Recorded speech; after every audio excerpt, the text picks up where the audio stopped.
I've been thinking about it a lot lately, and I call this the mimic.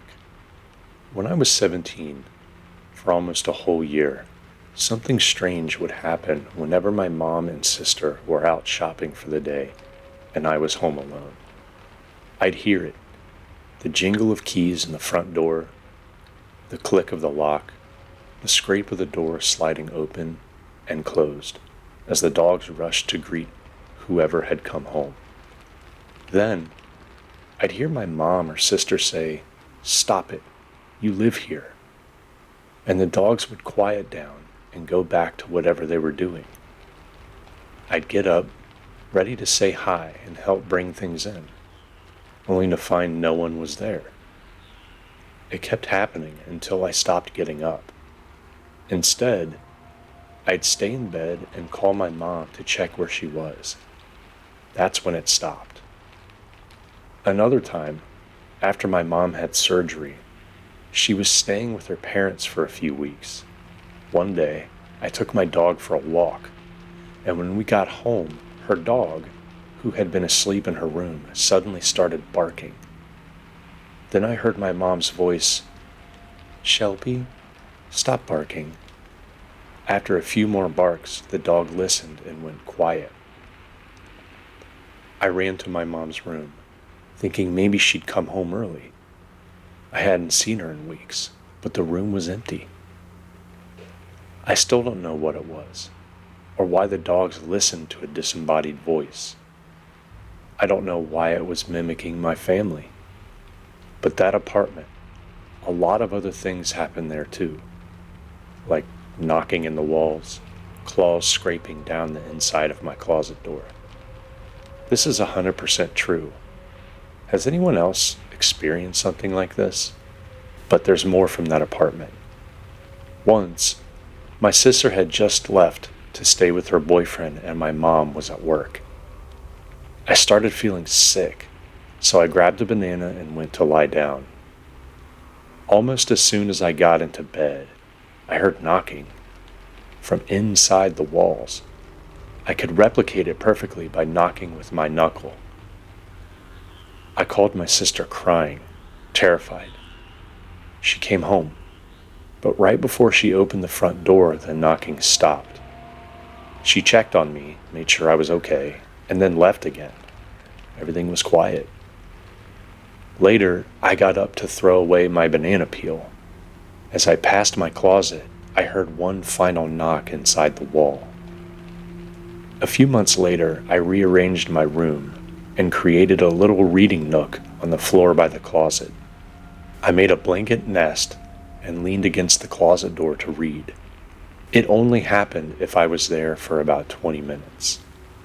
But every time, I'd hear and feel it, claws dragging down the inside of the closet door, trying to get out. It happened 3 times. Then I moved my bed against the closet door. I told myself, if something's in there, it can't get out now. My closet was stuffed to the top, 3 big garbage bags full. Even a kitten couldn't fit inside, but the sound wasn't coming from the bags. Even after I blocked the door, I still heard things from the closet, but I felt safer. Whatever it was, I'm just glad it didn't follow us when we left. There are some other things I remember too. One night, in that same apartment, I was lying on the edge of my bed, my hand hanging off the side. Suddenly, there was a loud bang, like someone punched my dresser across the room. I jumped into the middle of the bed, heart racing. A few seconds later, my bed started vibrating, hard, lifting slightly off the floor. And then, the house after that, just days after settling in, I was talking to one of my neighbors. She said, "You're so young to be into older men." I asked what she meant, confused. She told me that the night before, around midnight, she saw me at my bedroom window smoking a bong, and there was an old man standing behind me. But we lived alone, just me and my mom. No man could have been in the house, ever. The attic was in my room in that house. We eventually put a latch on it because one day it flew open and I heard stomping, like a man in work boots walking around in there. The latch kept falling off on its own. I even pulled the chain tight to make sure it was secure, and it still fell. One day, it fell and couldn't be latched again. That same day, the attic door started banging, open, shut, for 15 minutes, right in front of me. And then the last place we lived, in the most recent house, my sister had the basement bedroom for over a year. Then we all switched rooms, and I moved down there with my daughter. One night around 2 a.m., I woke up and saw my bedroom door slowly creaking open. I stayed still, just watching. Then a skeletal, bony hand, reached into my room, slow and deliberate. It got halfway to the elbow before pausing, then slowly pulled back. As soon as it disappeared, I whispered to my dog, "Go look." She had been watching too. She jumped off the bed and ran into the hallway.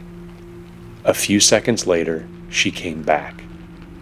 I jumped up, slammed the door, and locked it. It couldn't have been my sister. The stairs are super creaky. There's no way she could have come or gone without me hearing. I was awake the rest of the night. When the sun came up, I waited until about 10 a.m. and went upstairs. I asked her, "Why were you in my room last night?" She looked confused. "I haven't been downstairs since I did laundry yesterday. We were the only two people home." My daughter felt this presence too. Because after that, my daughter, who was just under 2 years old, started waking up screaming.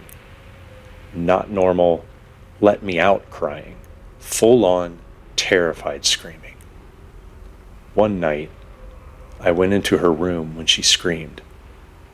She ran to me and held me so tight, staring at the window the entire time. About a month later, once she started learning words, she'd say, "Go, go," and point at nothing. We moved 2 weeks ago. Things feel calmer now, but she's still talking to the closet before bed. There's an attic door in it, and sometimes, when we're downstairs, she points to the stairs and says, "Upstairs. Bye-bye."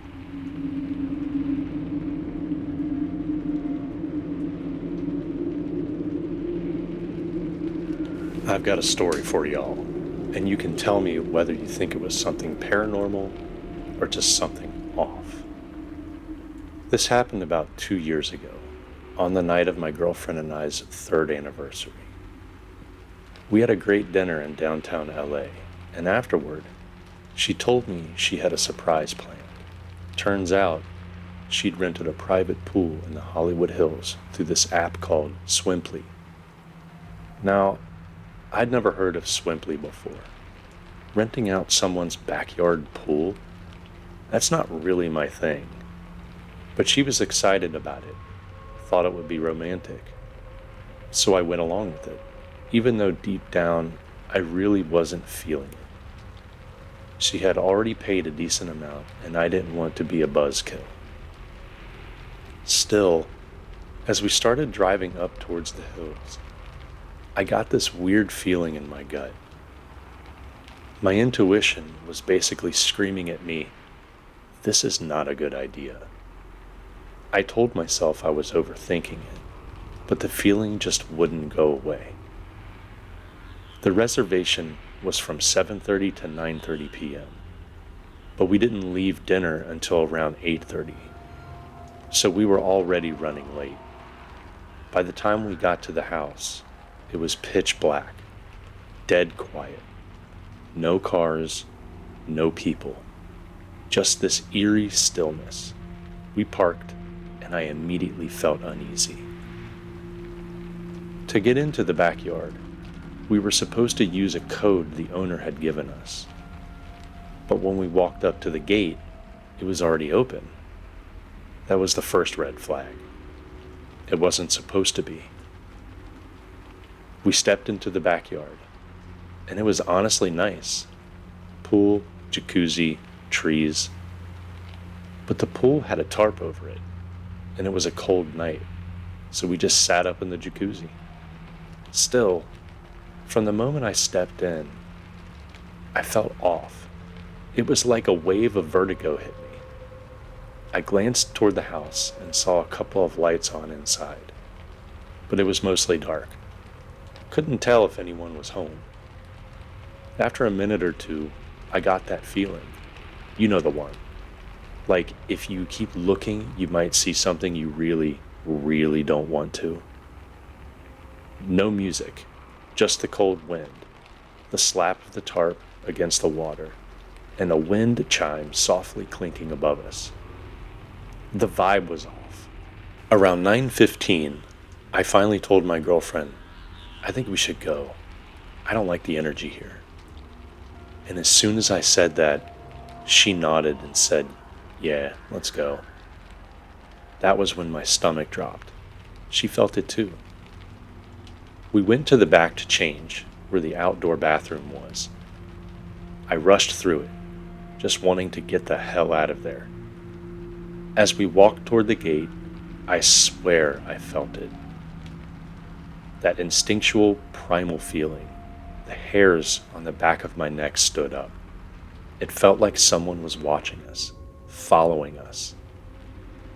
Then everything happened in less than 30 seconds. We were almost at the gate, and we both noticed something. A camera, pointed directly at us in the jacuzzi. That already gave me the creeps. But right as we're about to leave, my girlfriend suddenly gasps and yells, "Oh crap!"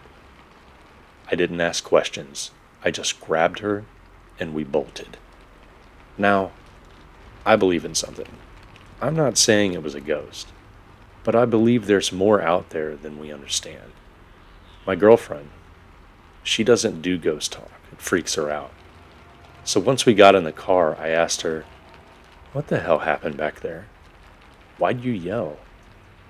She looked shaken. She said she didn't want to talk about it. Later that night, she told me. She said right as we were leaving, right at the gate, she looked back toward the house and saw someone, or something, staring at us through the window. She said she couldn't explain what she saw, couldn't describe it, just that it was watching us. To this day, I still get chills thinking about it. Was it paranormal? Could have just been a creep. Maybe even the homeowner messing with us. But something about that night didn't feel right. What do you all think?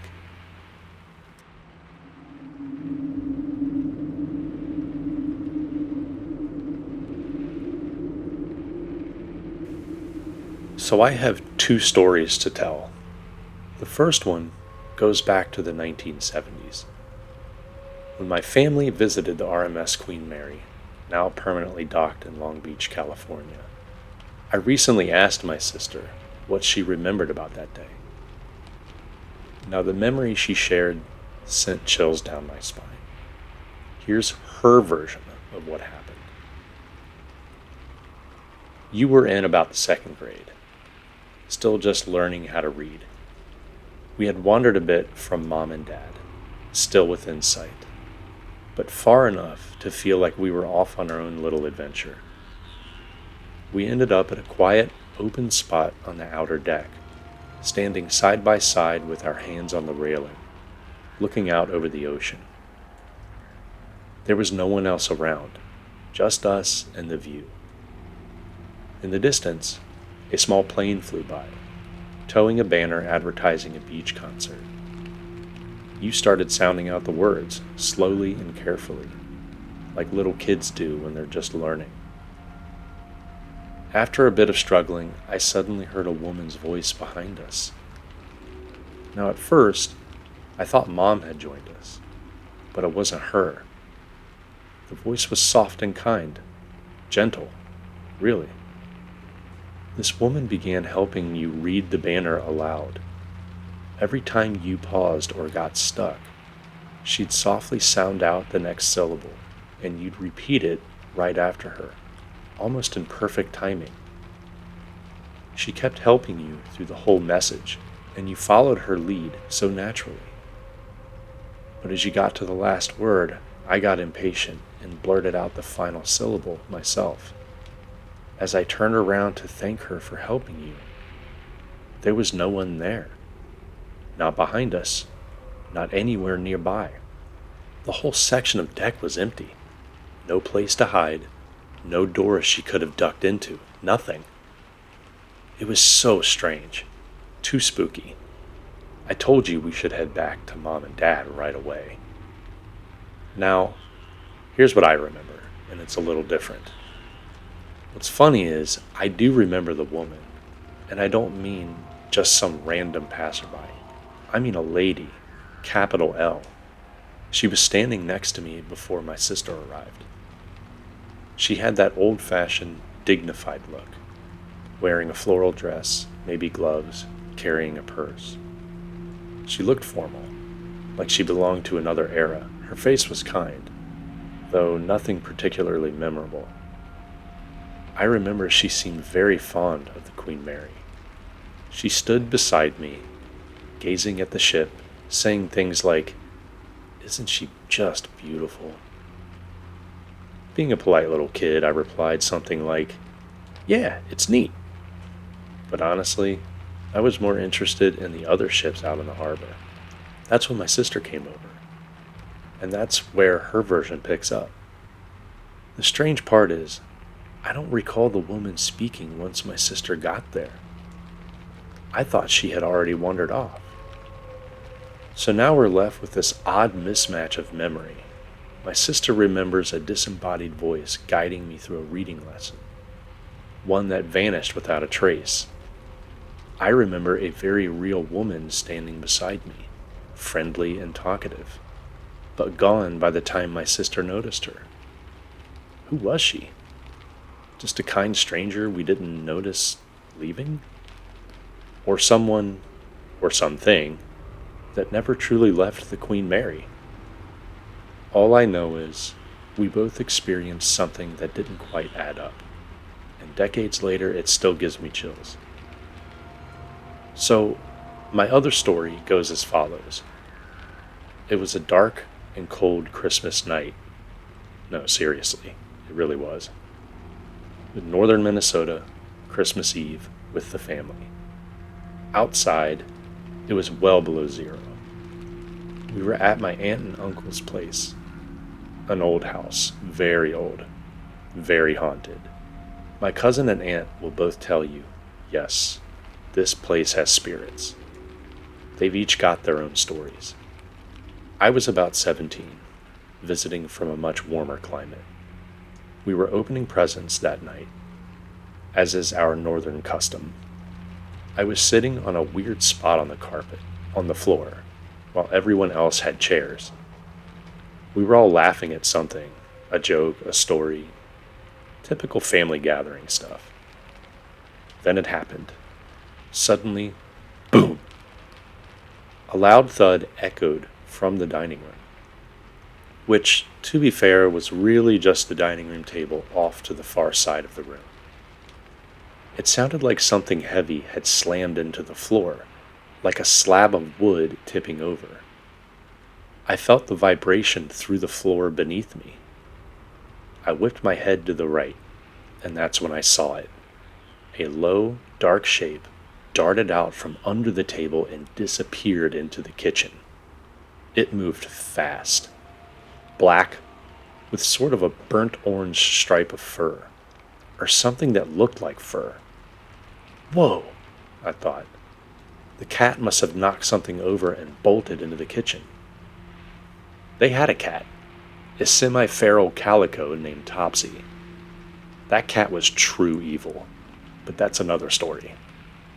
The colors kind of matched what I saw, so it made sense in the moment. Everyone looked around, confused. "What the hell was that?" someone asked.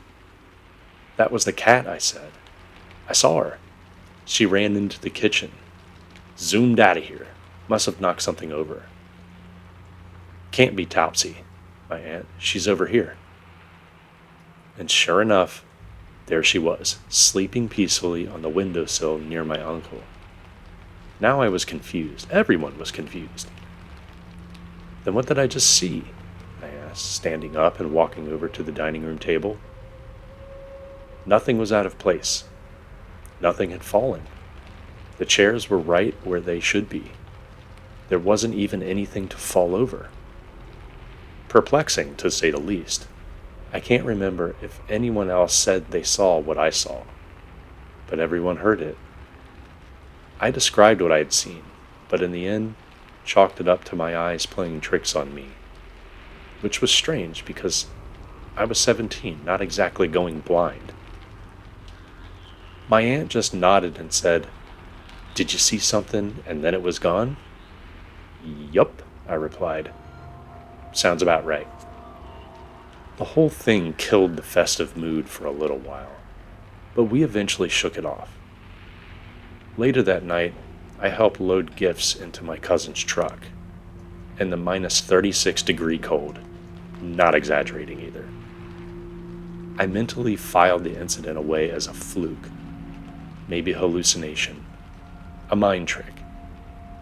Years later, I came across a story by a paranormal author. He was investigating a reportedly haunted restaurant. Right in front of him, he heard a loud thud, and then saw a dark figure run straight through the door to the kitchen. The door never moved, and I thought to myself, "Yep, sounds about right. Shadow people."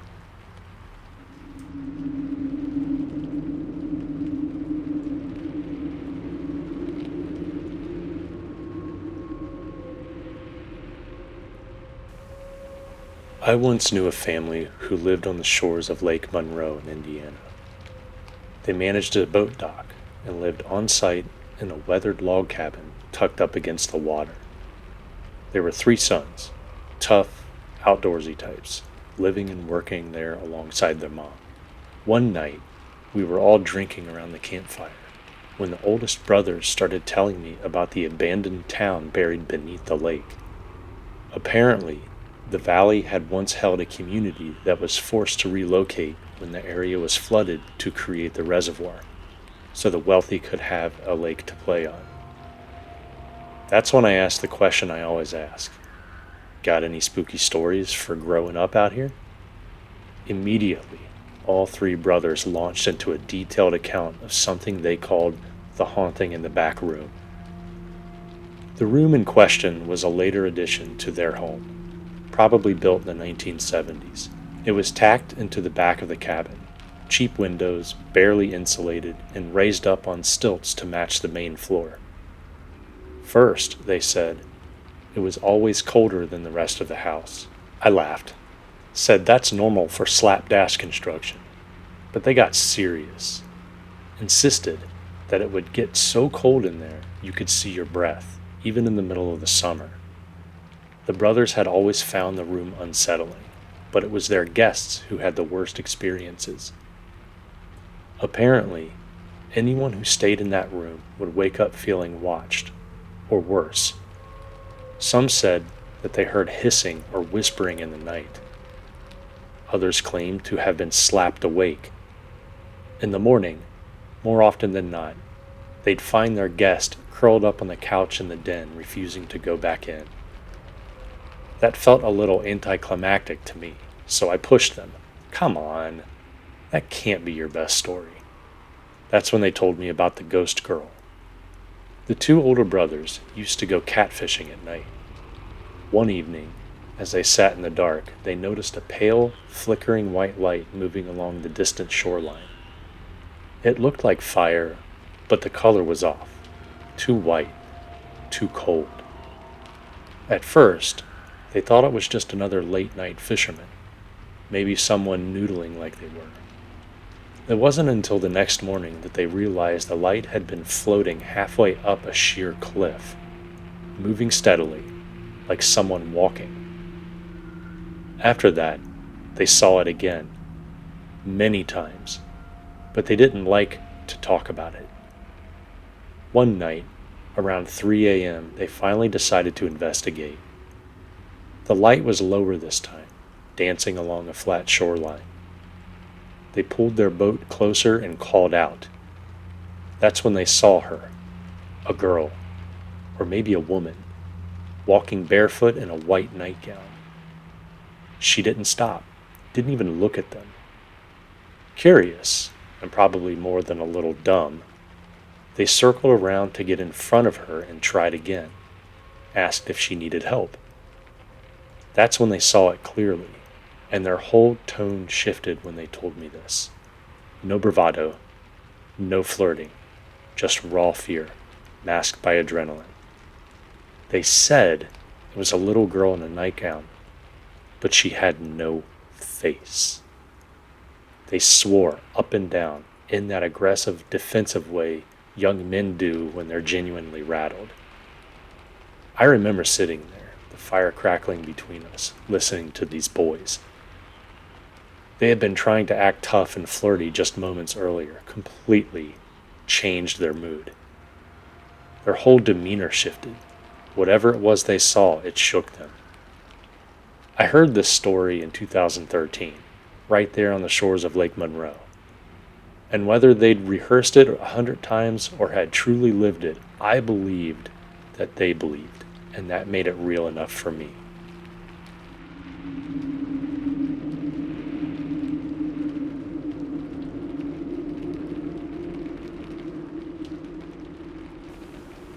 One summer, my stepdaughter went to visit her mom at her new place in a small, picturesque town. It was one of those old pioneer towns. Started out with logging, mining, ranching, and the works. I stayed for a couple of days too, since the drive out there was pretty long. Side note, I always recommend taking breaks on long road trips. Her mom's place had this cozy, rustic vibe, real peaceful.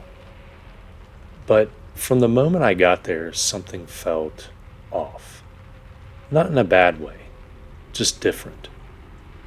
The property felt full, like there were more people around than just us.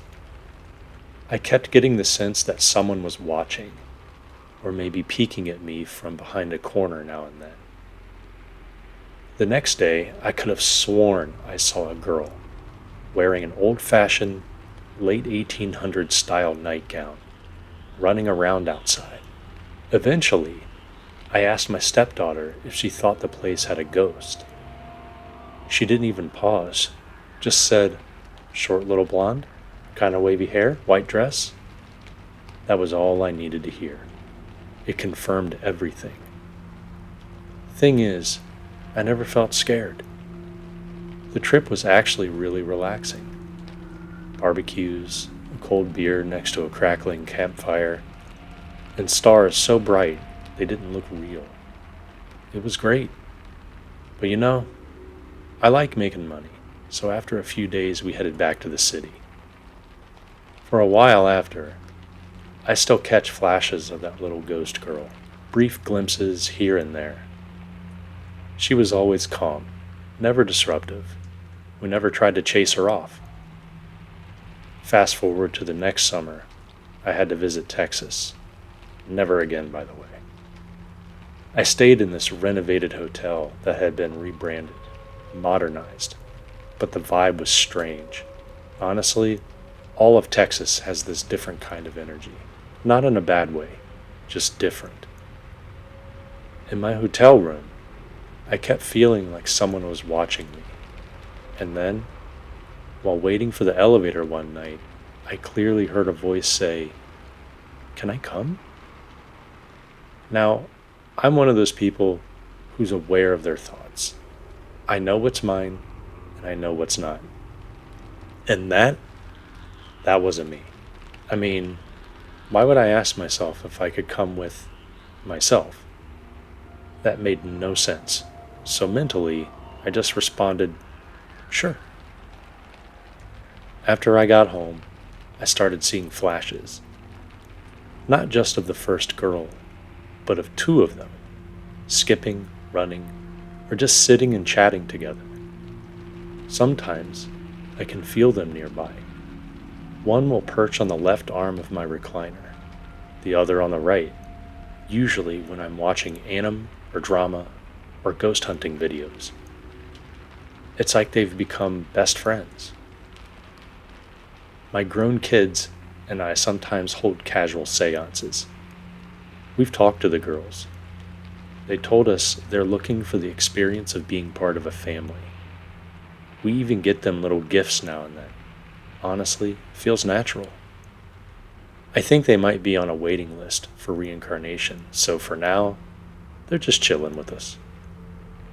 And they're not just companions, they're like our early warning system. If anything mischievous or malevolent is around, they somehow let us know. We've even got a few objects with attachments that we use during seances. But that's a story for another time. It's getting late. Oh, and one more thing. Apparently, the ghost girls talk. Word gets around about people who can sense them. So recently, a third girl showed up. Now all three are friends.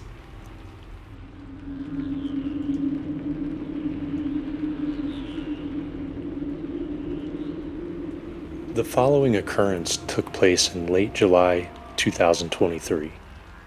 It wasn't anything overly terrifying, but it left me feeling nauseous and off of the rest of the day. I'll also be sharing some background information and a few strange experiences from other family members, because this house seems to collect stories like that. Here's what happened. I was spending the night at my pappy's house, and for the first time was given the converted office downstairs to sleep in. It's a small room with a bed installed, always the coldest in the house. It has its own ensuite and a door that opens out to the garden. Felt cozy enough, but I couldn't shake a subtle uneasiness. That night, I was really tired, and I knew I had to be up by 4 a.m., so I went to bed early. I managed to fall asleep, but only lightly. Every 5 minutes or so, I kept hearing this faint crinkling sound coming from under the bed. It reminded me of someone shifting around on a thick plastic sheet. I had no idea what was under there, but I was too exhausted to care and tried to ignore it, drifting in and out of light sleep. Then, around 2 a.m., I was still lying awake, hoping to get at least a couple hours of rest. The crinkling sound came again, but this time it was different. It was louder, like something heavy had suddenly sat up and then stood. There was a pause, and then I heard soft, faint footsteps, like pitter-patters, moving from beneath the bed toward the door. What I pictured as I lay there was a small person walking at an average pace, barefoot, just calmly leaving the room. The sound matched that image perfectly. I froze. I didn't move out of fear, and I started to feel sick. After about 10 seconds, I couldn't take it anymore. I bolted out of the room like my life depended on it and ran upstairs to knock on Pappy's door. Even just running through the house in the dark, knowing I was the only one awake, was terrifying. Pappy let me in, immediately alarmed because of how panicked I looked. I told him what had just happened. He believed me, at least enough to acknowledge it, but, of course, he poked fun at how scared I was. Fair enough. The next morning, I went back downstairs and looked under the bed. The whole thing felt eerie. There it was, a big, blue plastic sheet like the kind you'd use to cover a bike outside. Nothing was on it, and there were no signs of rats or any kind of pest. Normally, I would have chalked the sound up to be something like that, but there was no evidence to support it. Now for a bit of background. Pappy has lived in that house alone for over 20 years. He lives near us, so we visit often. His home is in a small village green not far from town. Both places that have existed for ages, with very little modern development. At one point, We found some old files in the attic and discovered the house had previously been a sweet shop, then a butcher's, before finally becoming a residence. Several families lived there before Pappy and his family, my mom, aunt, and grandma, moved in. There are still butcher hooks hanging from the kitchen ceiling. What gets to me is that I've always felt uneasy being alone in that house. Whether upstairs or downstairs, it didn't matter what room. I just never liked being the only one on the floor. My mammy once told us about a time she stayed in the house alone while Pappy was away. She was repainting some of the walls and spent the night in one of the 3 bedrooms. That night, she was woken by the sound of slow, heavy footsteps coming up the stairs. When they reached the top, they stopped. Then, a couple of seconds later, she heard her doorknob twist and the door creak open, just slightly. And that was it. She said she lay there completely still, holding her breath, too scared to move. Of course, I can't say for sure if every detail of her story is true, but I believe at least some of it. Pappy himself has mentioned hearing knocking on his bedroom door at night. Again, no proof, but it seems consistent. Even my mum, who grew up in that house, used to say there was a weird smell like asbestos or something similar right in the middle section of the staircase. And I know exactly what she means. I've smelled it too. It's hard to be 100% certain about the paranormal, but once something happens to you, it gets a lot easier to believe.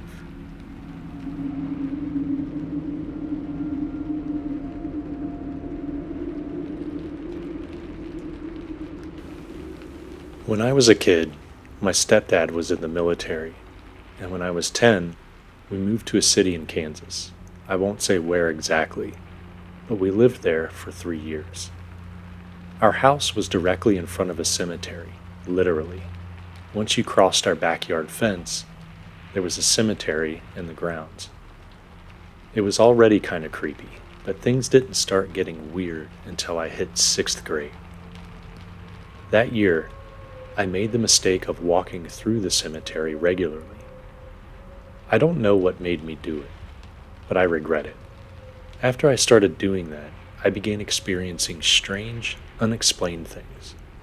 I only clearly remember a few of the incidents, but those were the scariest ones.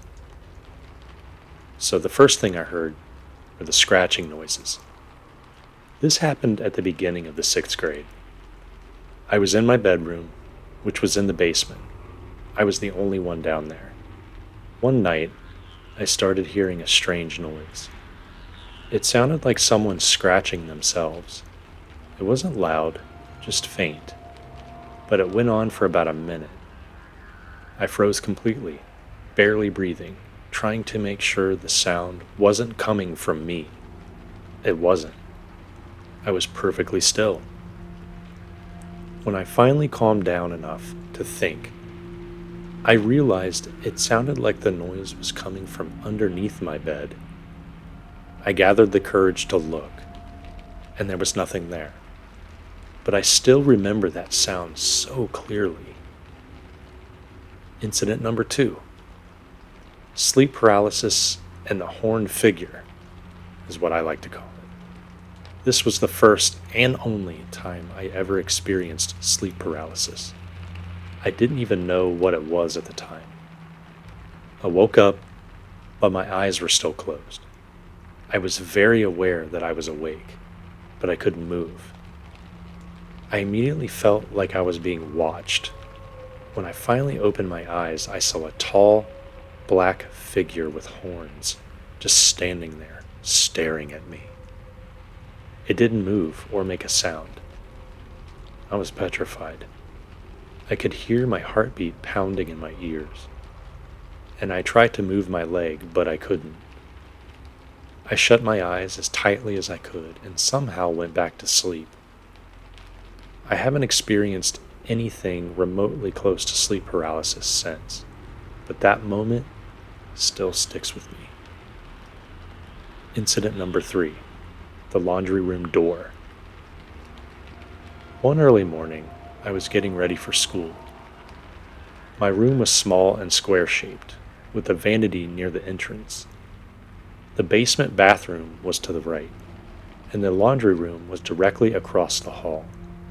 We had long metal door handles, and if you know the kind I'm talking about, you know they make a very distinct clicking sound when pushed down. Well, it was about 5 a.m. My bus came around 6:30, so I was always up early. I was at my vanity when I clearly heard one of those handles get pushed down. I turned and looked just in time to see the laundry room door crack open slightly. No one else was awake. I was completely alone down there. Incident number 4, and this one is scary. This happened toward the end of 6th grade.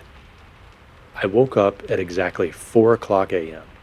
to someone whispering, "Wakey, wakey."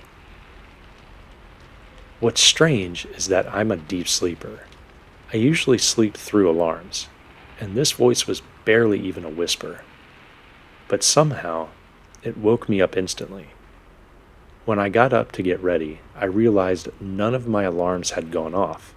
I had forgotten to set them that night. And here's the thing. My mom doesn't say wakey wakey.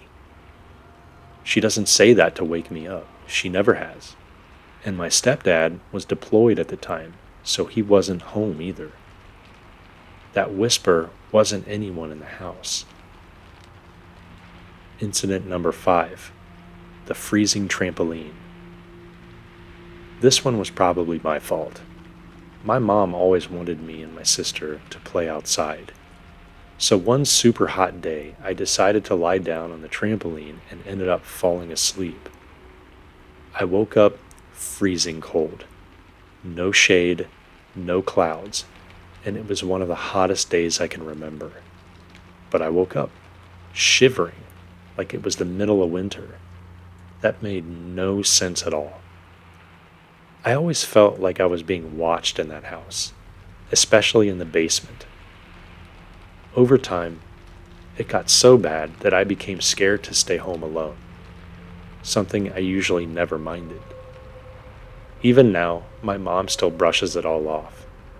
She says I was imagining things, dreaming, or my mind was just playing tricks on me. But I know what I felt, and I'll never forget it.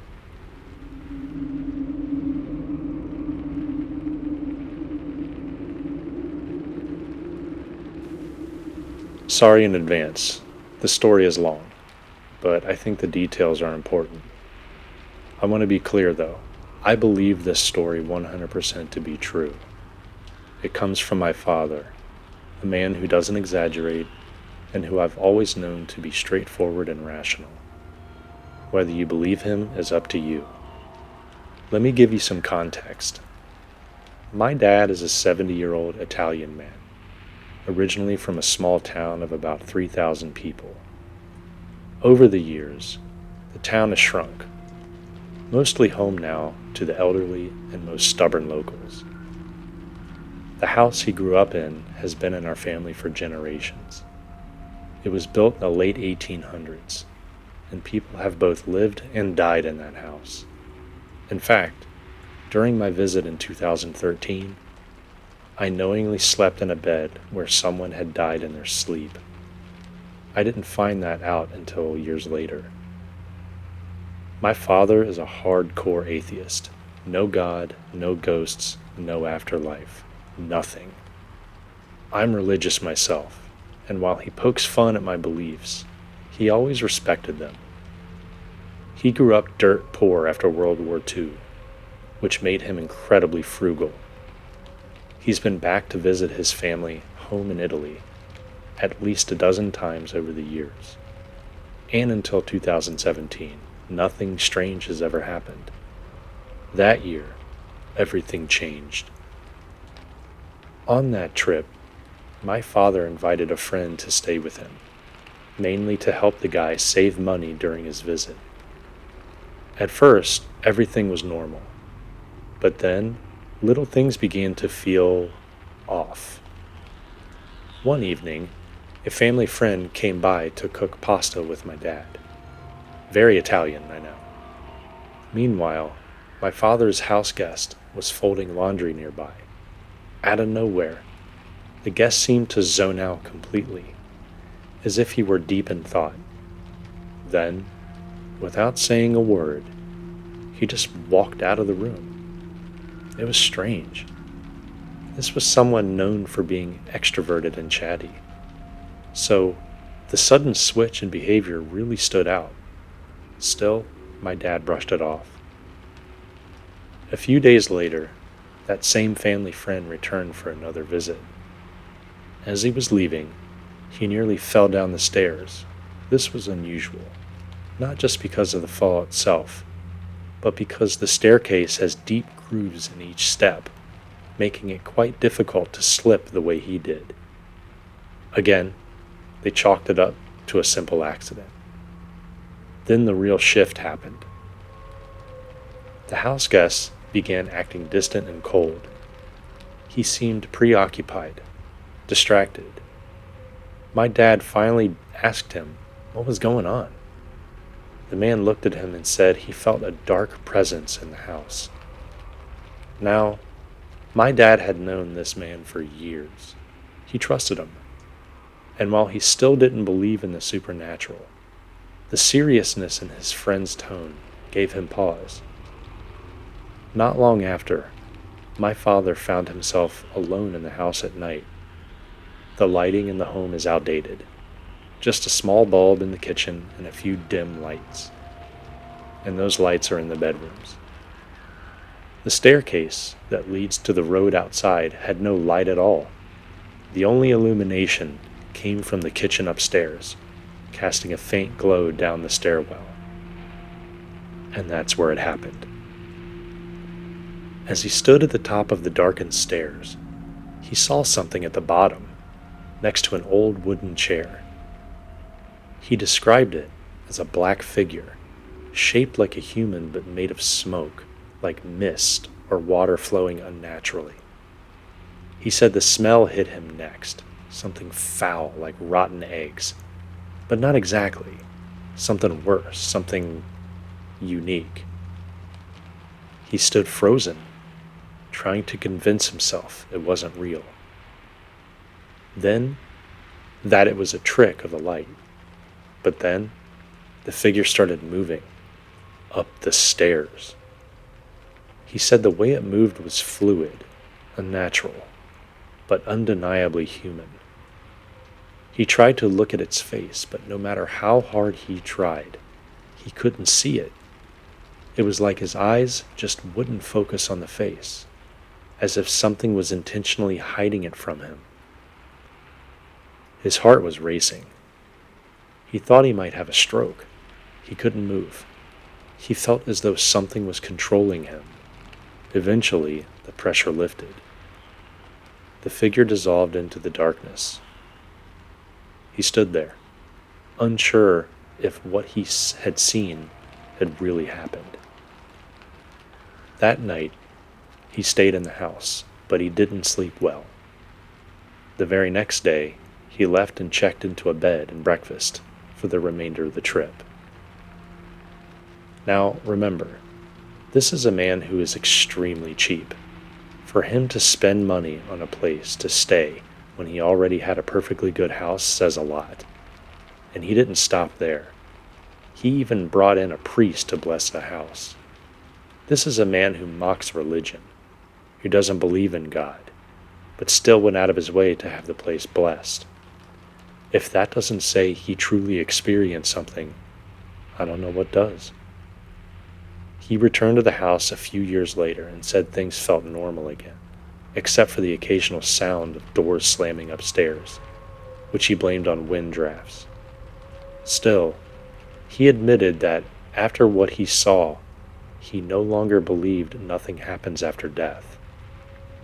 He doesn't believe in God, still, but he now thinks, sometimes, people linger longer than they're supposed to.